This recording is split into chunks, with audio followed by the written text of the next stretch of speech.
The world is all that is the case. Our language is merely a representation of the world. Knowledge is justified true belief. Belief requires the mind of a sentient being. The contents of our minds are mere representations of the world, and not identical to the world, but also constituted by the world. The world is all that is the case, and the contents of our minds are all that we know about it.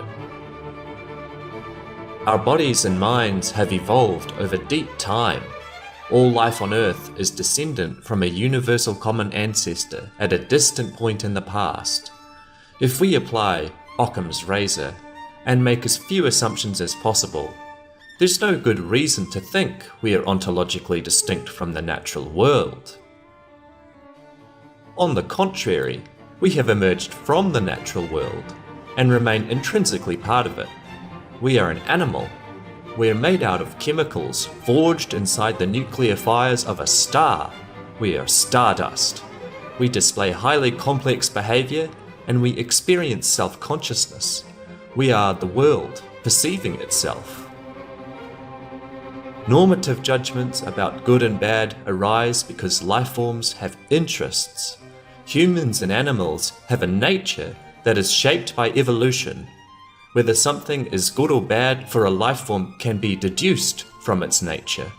Human nature has evolved to be psychological, social, and cultural. Morality is a category of normative judgments about human nature. Living according to our nature is called virtue. Living against our nature is called vice.